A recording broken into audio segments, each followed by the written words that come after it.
The amount of attention paid to developing countries, emerging market economies, as you correctly point out, the amount of attention is some reflection of the pressure. We've been able to talk about the fact that whereas in the developed, in the industrialized nations, it was a financial crisis arising from excess that had then poisoned the real economy. Part of the poisoning is, of course, measured in the amount of toxic assets and all of those other things. But in the emerging markets, almost without exception, the problem arises from the real economy into the financial sector. I think that some of the vulnerabilities of emerging markets would also be reflected in the fact that the tax revenues of many emerging markets have been elbowed out by tax havens and so on. So all of these things come together. But I think that if you also deal with the international financial institutions, the IMF in particular, new measures and additional financing for the IMF, there would be a focus on countries that don't have access to global capital markets in the same way as some others do. So I think we've come away with a reasonable sense of achievement, understanding that the global economy is actually indivisible. There's no decoupling possible. That the model needs to be reconstructed, but the work in emerging markets and developing economies is going to be enormously challenging. Ethel's question is about gold sales. Now, there's a particular crafting in the communiqué, if my memory serves me, about the agreed income model. So this is not about the IMF having a license to be reckless. The agreed income model involves the management of the sales of gold through central banks, and the South African Reserve Bank will obviously be quite involved in a monitoring role on these issues. There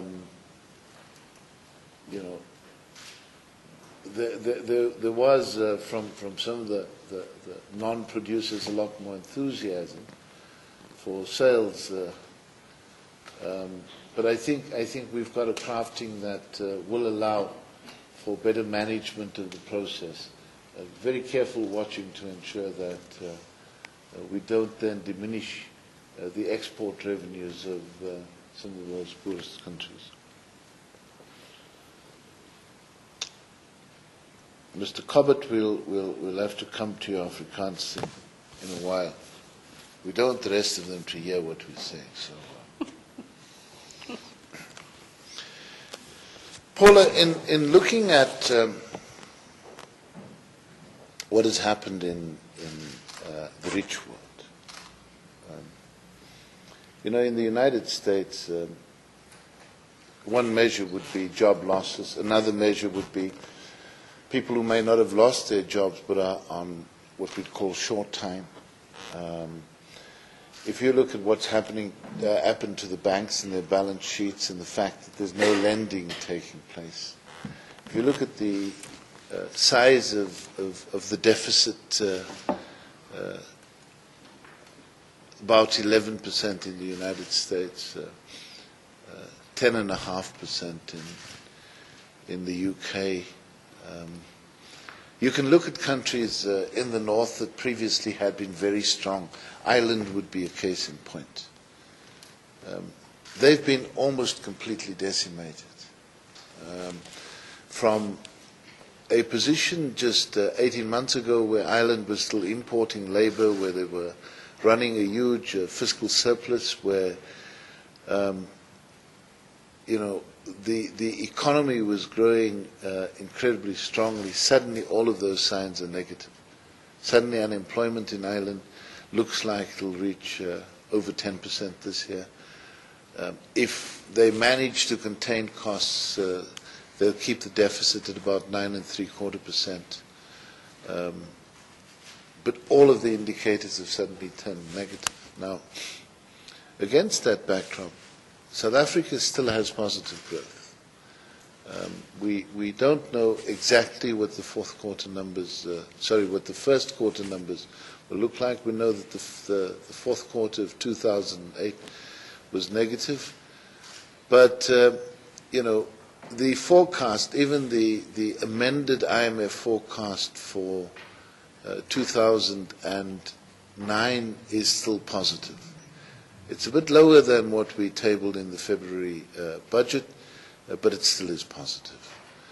Our current account will reduce this year. The big worry in South Africa is, of course, unemployment, but it's been a worry all the way through. But all things considered, also the strength of our banking sector and the supervision of our banks has meant that there hasn't been quite the same excess that you've seen in large parts of Europe, the UK, and the United States. If you look at some other countries, not in that belt, but if you look at the situation in China, for instance, and China has become the world's workshop. So much manufacturing has taken place there. China's growth will still be positive, but there are very, very significant job losses. You know, the stimulus package announced by the Chinese government is something in the order of $589 billion US. It's a huge package. They can afford it because their savings levels are high, the reserves of the government are high. But we come into this discussion as a kind of poor relation. But all things considered, I think that the economy is holding up pretty well.